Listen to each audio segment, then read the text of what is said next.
people pleasing isn't just saying yes to things or being accommodating, but it also is kind of putting on a mask. Like, I want to be the person that I think you want me to be.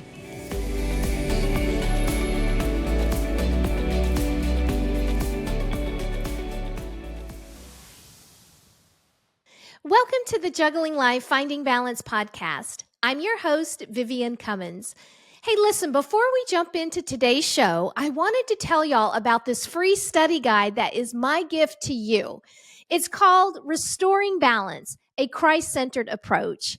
This guide, you guys, is filled with scriptures, reflections, writing prompts, and calls to action regarding some of the critical areas of our lives that tend to get out of balance. Stay tuned to the end of today's show to find out how you can grab your free copy. My guest today is Kerri Goodman, and we are diving into the topic of people pleasing. Kerri brings a unique perspective to this topic in that we're going to learn about how ADHD in women plays a role in people pleasing. Kerri is an ICF-certified coach, an ADHD coach, and a communications consultant with over a decade of experience helping busy professionals, entrepreneurs, and moms thrive by embracing their brilliant minds.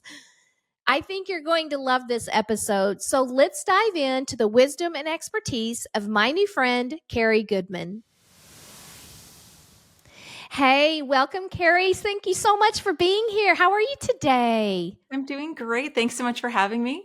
Oh, I am so excited. And for listeners, just so you know, I had a one-on-one coaching session with her yesterday, and it was absolutely amazing. So I am so excited to have you on today and learn more from you. But before we get started, why don't you tell the listeners a little something about yourself?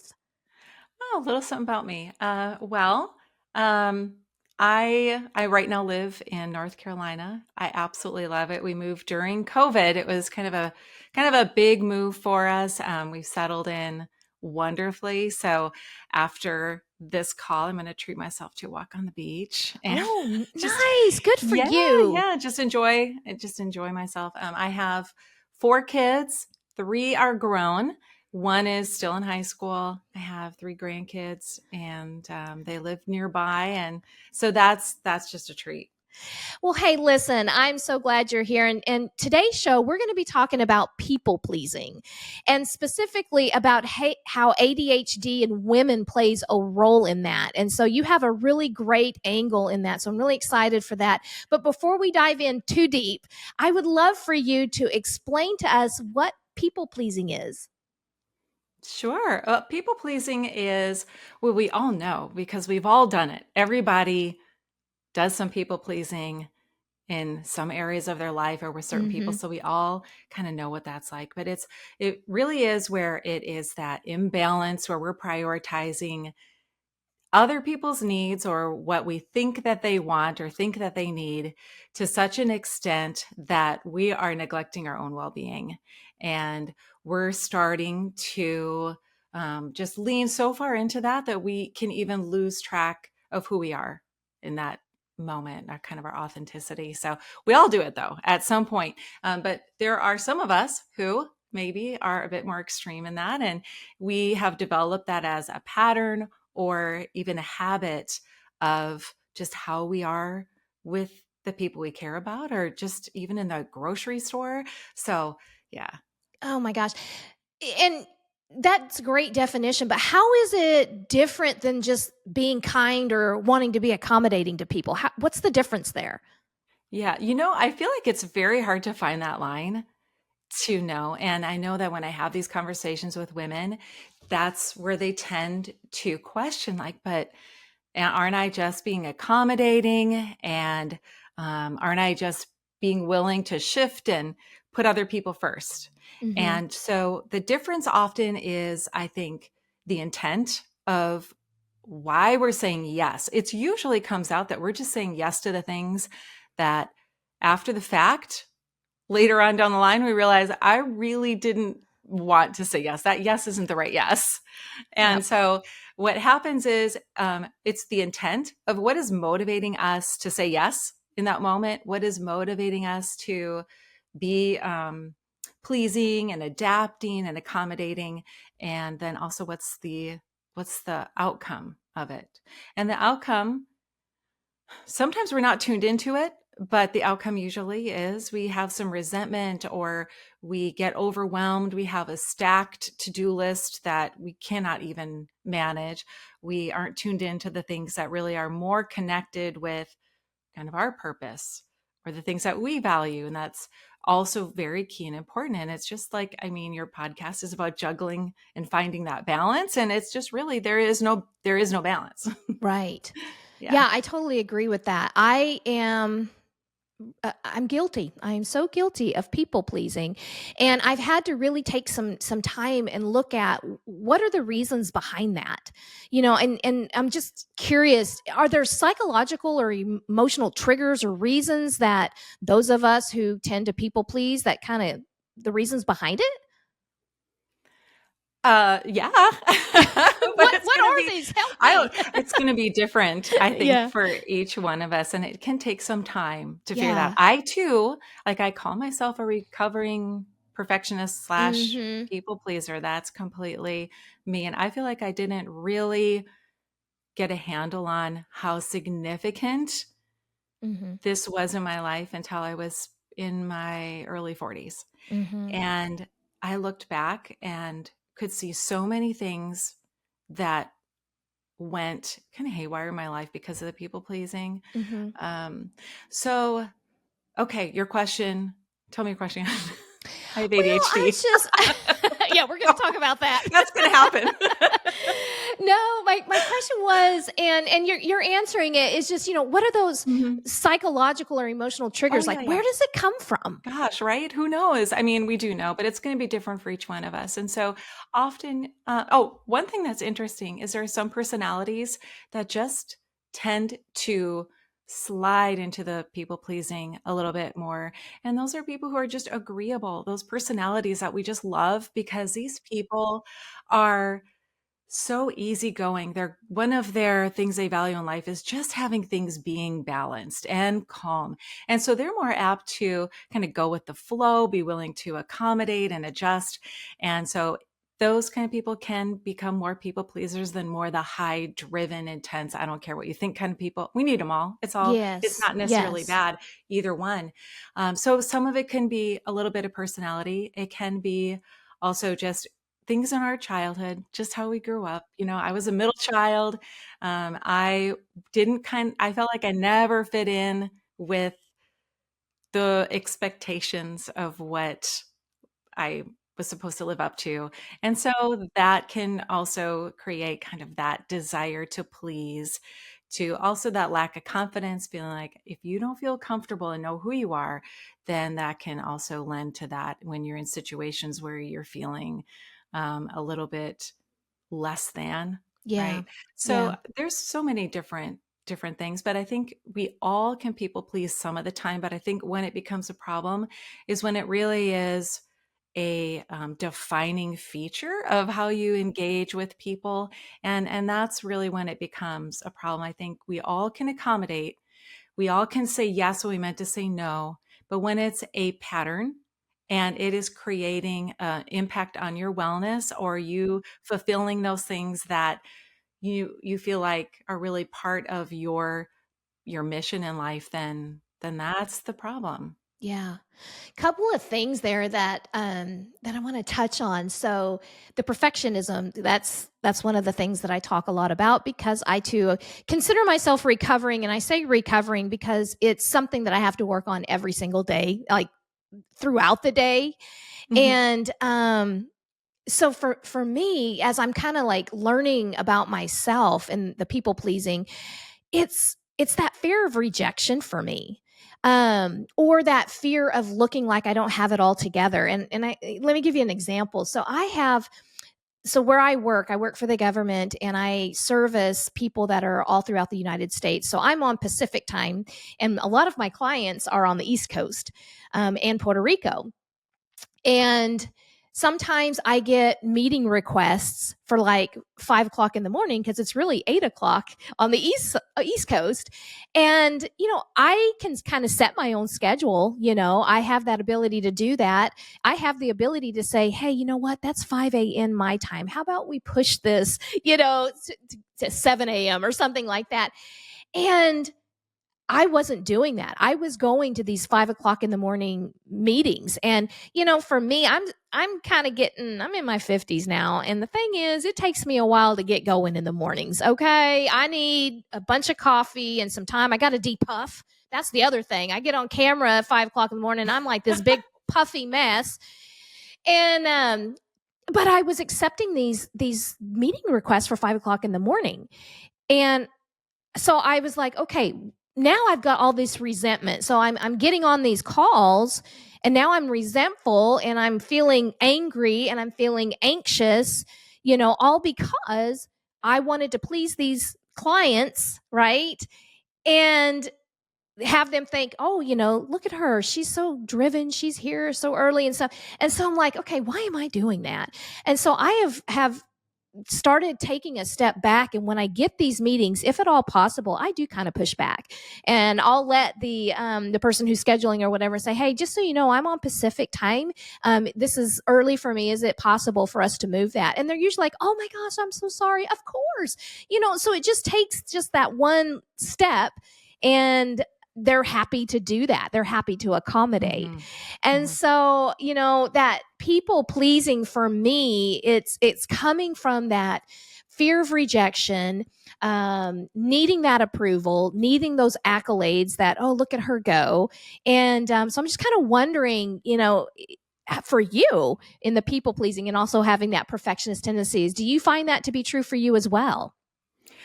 Yes, I do. I relate with that for sure. And I think another difference for me, though, is that it comes from me feeling like I can't trust myself Mm, to know, hey, is it totally okay for me now to ask for someone to adjust for me?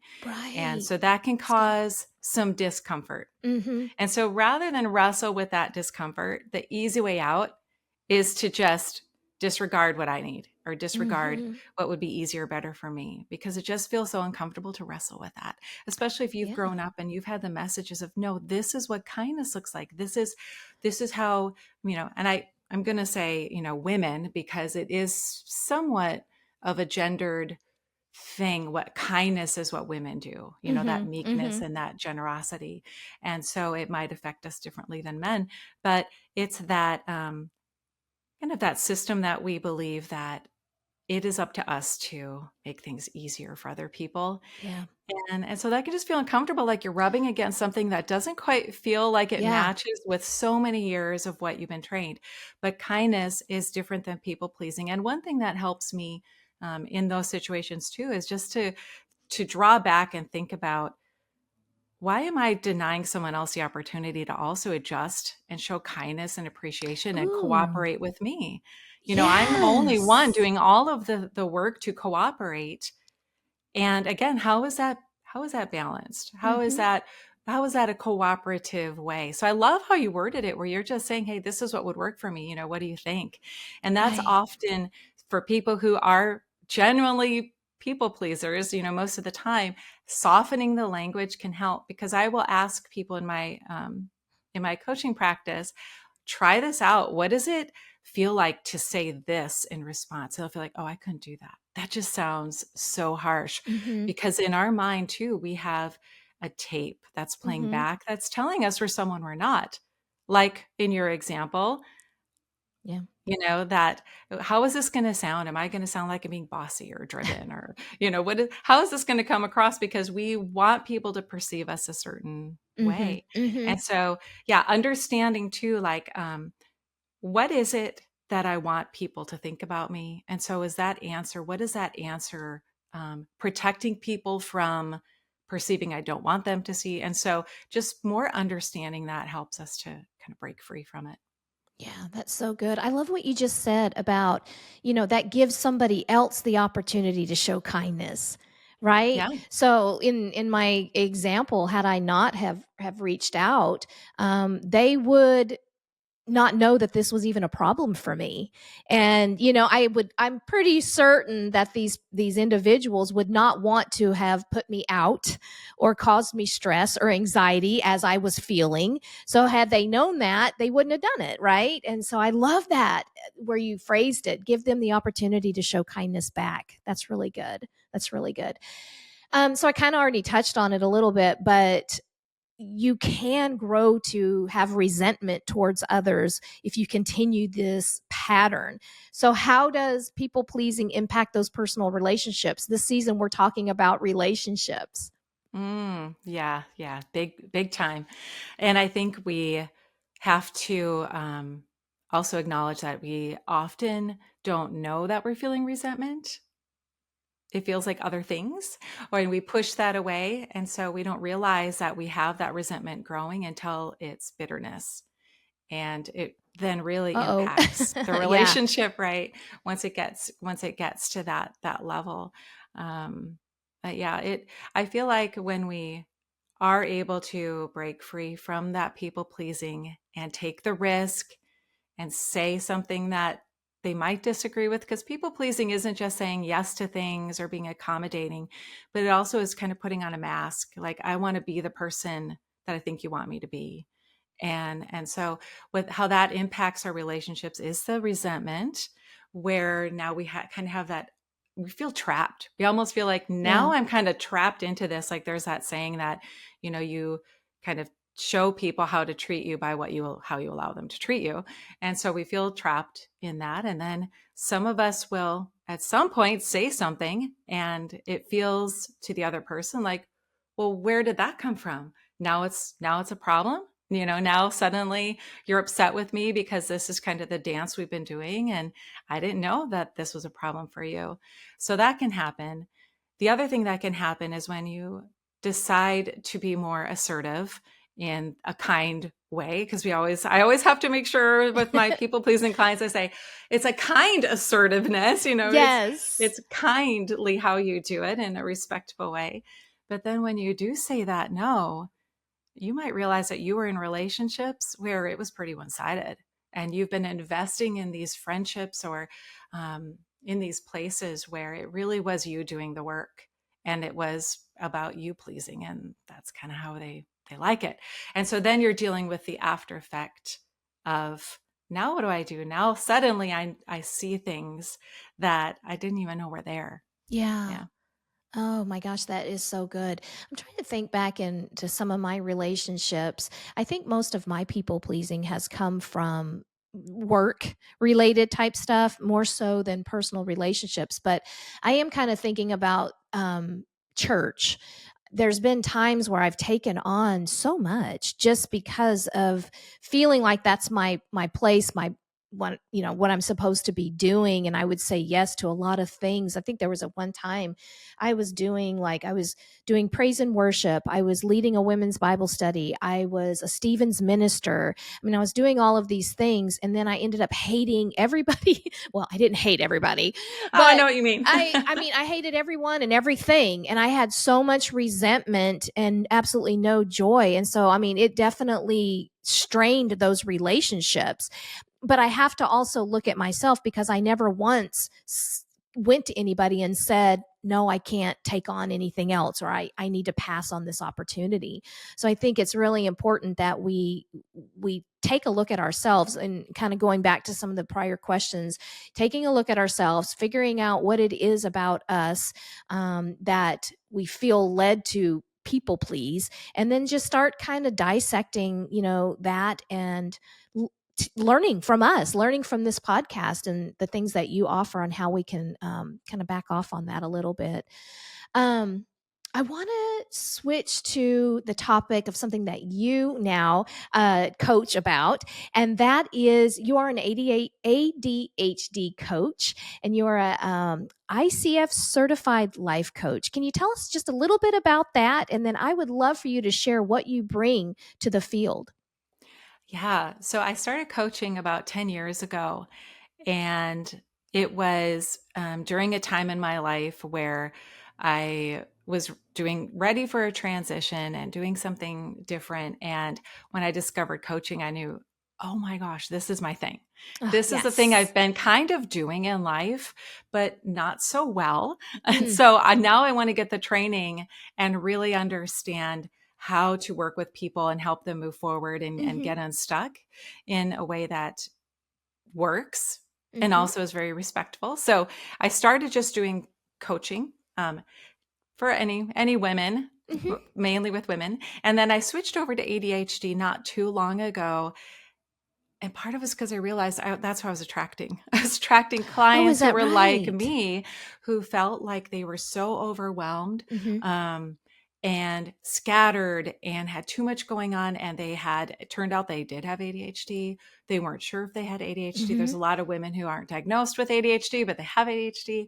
And so what I bring to clients is really that a deep awareness and understanding of how this impacts us on a day-to-day level and Mm-hmm. how it impacts us at our core of how we see ourselves.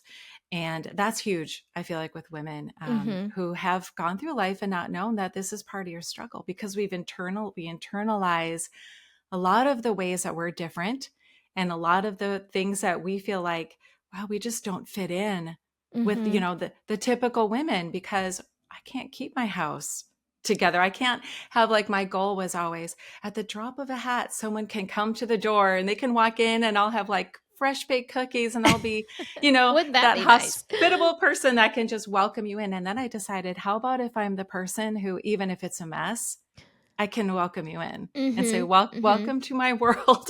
I'm glad you're here. Yeah. Yeah. So the ICF part of it, it shows a layer of training and ethics and things that kind of sets some coaches apart. Mm-hmm. It's a credential, but for me, what it means is it just shows my level of excellence, and that I'm devoted to having that level of Mm-hmm. excellence in coaching. So. That's perfect. I'd like to talk a little bit more about ADHD, especially how it presents itself in women, and how are these women, are they self-diagnosing, are they going and getting a diagnosis of it and coming to you? How is that addressed? Okay. Yeah.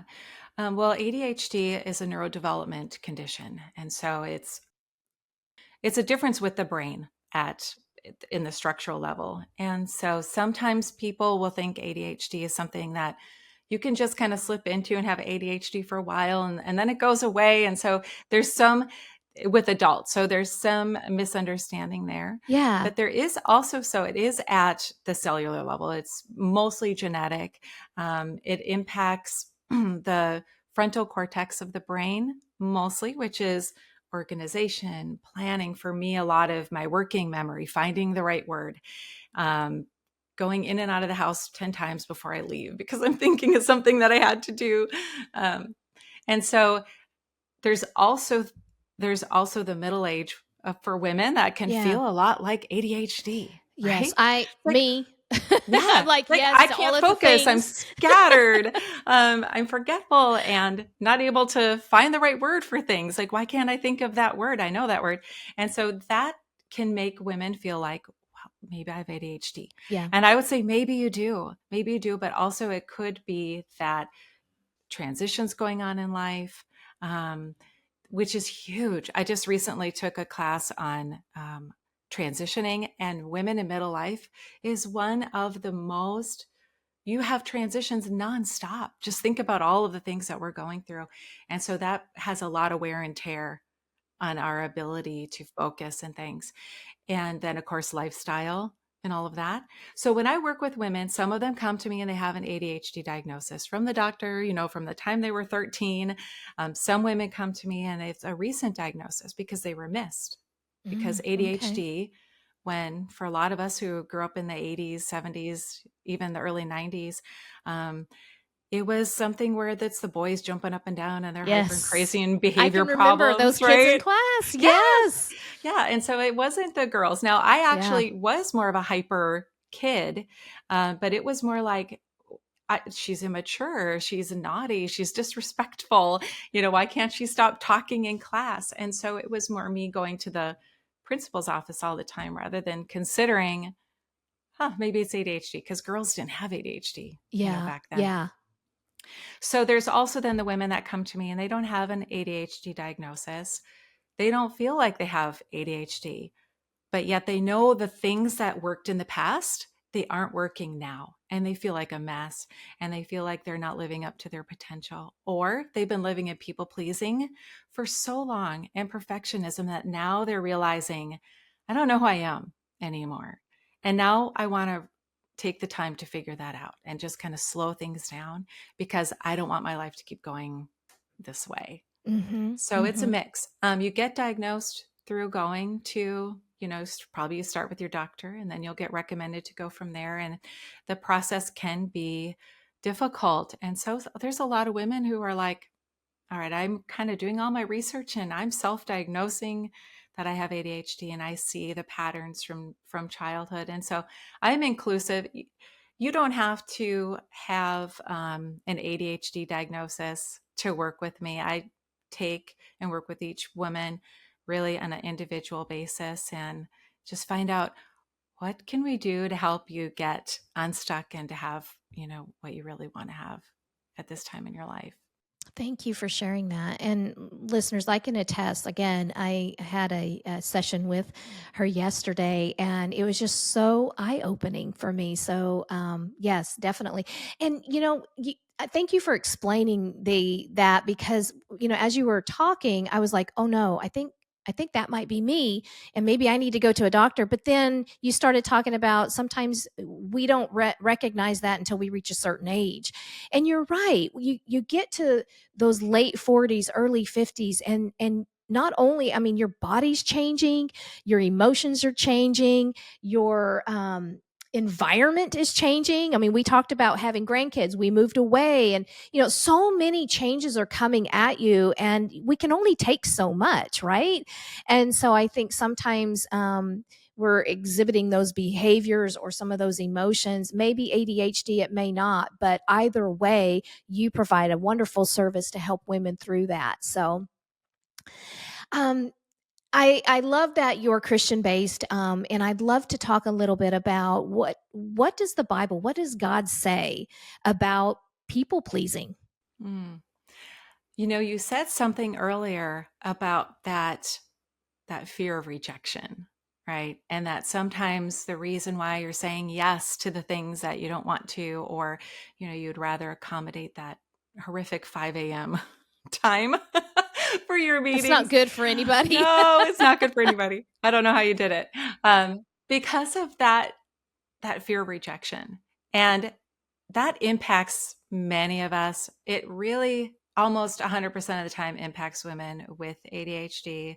It's called rejection sensitivity dysphoria, RSD. It probably will become, people are talking about it a lot more, that it really is a key component of ADHD, which is not a deficit of Hmm. attention. It's Hmm. the worst name.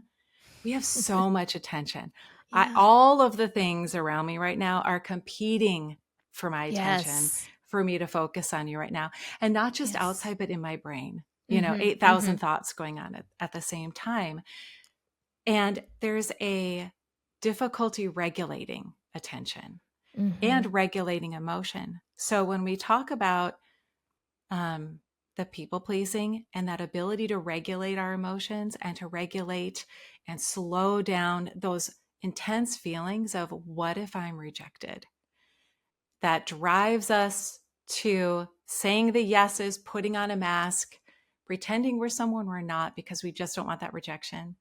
That's the thing that God wants us to have freedom from. And so, and as I talk about it, that's a huge issue for me, the RSD. It's definitely, it has part of the chemistry of my brain. And so it's something that I know I have to kind of battle on a daily basis. And even without ADHD, that sense of feeling rejected. So God offers us that freedom because he says that he has abundant life. He has it for us now. And he also wants us to really embrace that constant um, and forever appreciation that he is for us all the time. And I know it sounds real trite, and it sounds like, well, gee, that's nice. That would be nice to know that. And so part of it too is just us coming into that truth on a daily basis of our identity and who we really are in Christ. Who does he say that we are? And his acceptance of us, the mess that we are with, forgetting, going to the grocery store sometimes 3 times for the one thing that I needed. And I laugh at the clerk now and I can be like, oh, so fun story. So I had a dentist appointment and a new dentist we had to change because our insurance changed. And I'll keep it short.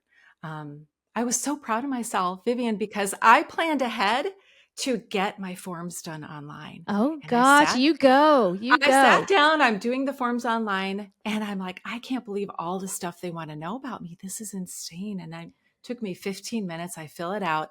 I got to the dentist appointment 5 minutes early. I walked in beaming with pride, and they said, we didn't get your forms. Oh my Like, gosh. no, you got my forms. I sent in my forms, and the panic is starting. And I'm starting to go back to that old thinking of, gosh, you're such a failure. There you go. You messed up again. You forgot your forms. But wait, I did do my forms. Turned out I did fill out the forms for a wrong dentist office. Oh my goodness. Yes. Yeah. So then I had to kind of scramble. But in that moment now, with all the work that I've done of understanding who I am in Christ and that identity, I can laugh about it and be like, well, there's one of those moments. I'm really sorry that put you out and kind of set you back. But it's those moments in life that we're going to keep hitting over and over and over again, where we feel like right now I am a mess.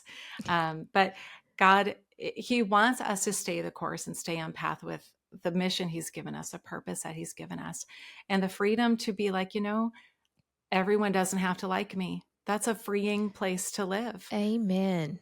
Yes. People can also misunderstand me. They can misinterpret me. They can think, wow, selfish lady, I can't believe you're not willing to get up at 5 a.m., or what a flake. I can't believe you didn't get that done. But to know that God knows who I am in this moment, and it's totally okay to not be liked. That's freeing for me. That really is. You know what? I will receive that today because, I've always been one of those outgoing people. Well, I wasn't growing up, but in my adult years, I've been very outgoing and enjoy people's company. And there's been times when my mom has said this, sometimes I can be a bit much for people. And I'm just like, well, that's not. Maybe you do have ADHD. Maybe I do. But I'm just like, well, so it would kind of like make me feel bad. And then I would go to the extreme. I'm like, no, I'm going to make these people like me, and then I would just be over the top, and it never worked, by the way. It never worked. But so anyways, I love that. That is freeing. Yeah. Not everybody has to like me. I'm not everybody's cup of tea, Right. But it's easier said than done, isn't it? Oh, absolutely. It's a process to get there. And it's, it's a process. I wish that, at least for me, it wasn't like, God, just make this happen to me and take this away and just make me know that 100% for sure. For me, it's daily, sometimes hourly, getting myself back aligned with what is true.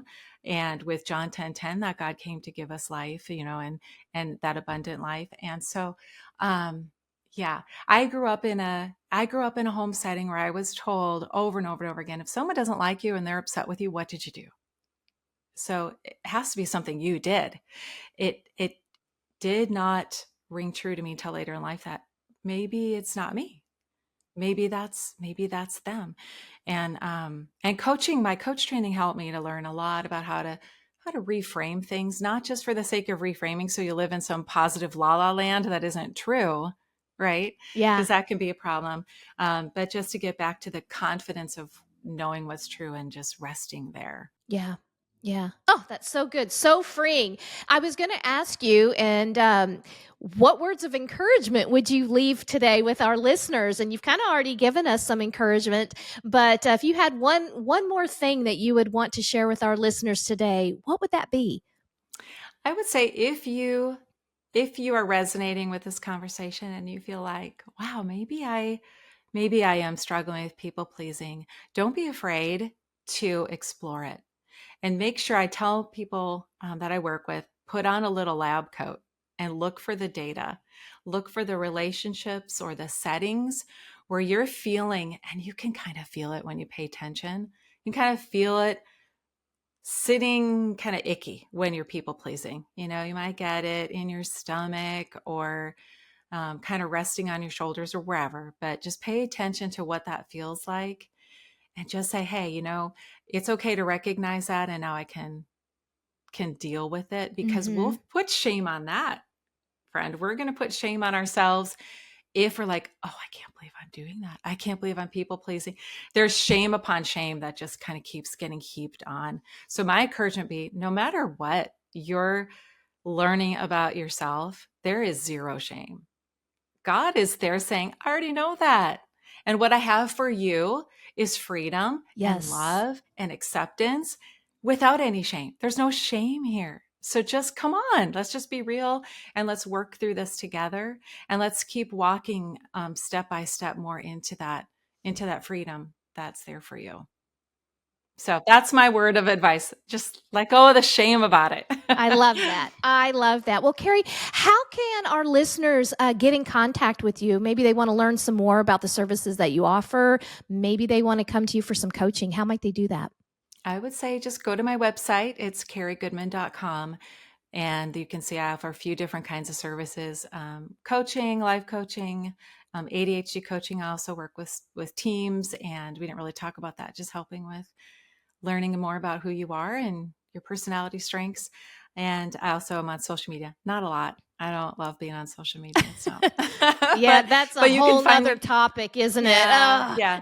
It's the unnecessary beast that we have to deal with. It sure is. So that people can find us and get to know us. Right. But that's the goal. Why do we do what we do if we're not doing it because we love people and we, want to partner with them? So I would love to just hear from anyone who's interested in having a conversation. Yeah. Perfect. Well, we are going to add all of those things to the show notes. So listeners, please make sure that you go to her website, take a look at her resources and offerings, and follow her on the socials. And you're going to be blessed. I know you will. So Kerri, thank you so much again for joining me today for another episode of the Juggling Life Finding Balance podcast. And listeners, until next time, stay blessed and be balanced. Thank you for joining me today for another episode of the Juggling Life Finding Balance podcast. I hope our time together leaves you feeling encouraged and inspired. Let me know in the comments how this episode has impacted you. And please come visit me on my website, viviancummins.com, where you're going to find more great information on how you can move that needle from busy to balanced. And while you're there, be sure to sign up and grab your free Restoring Balance study guide. See you next time.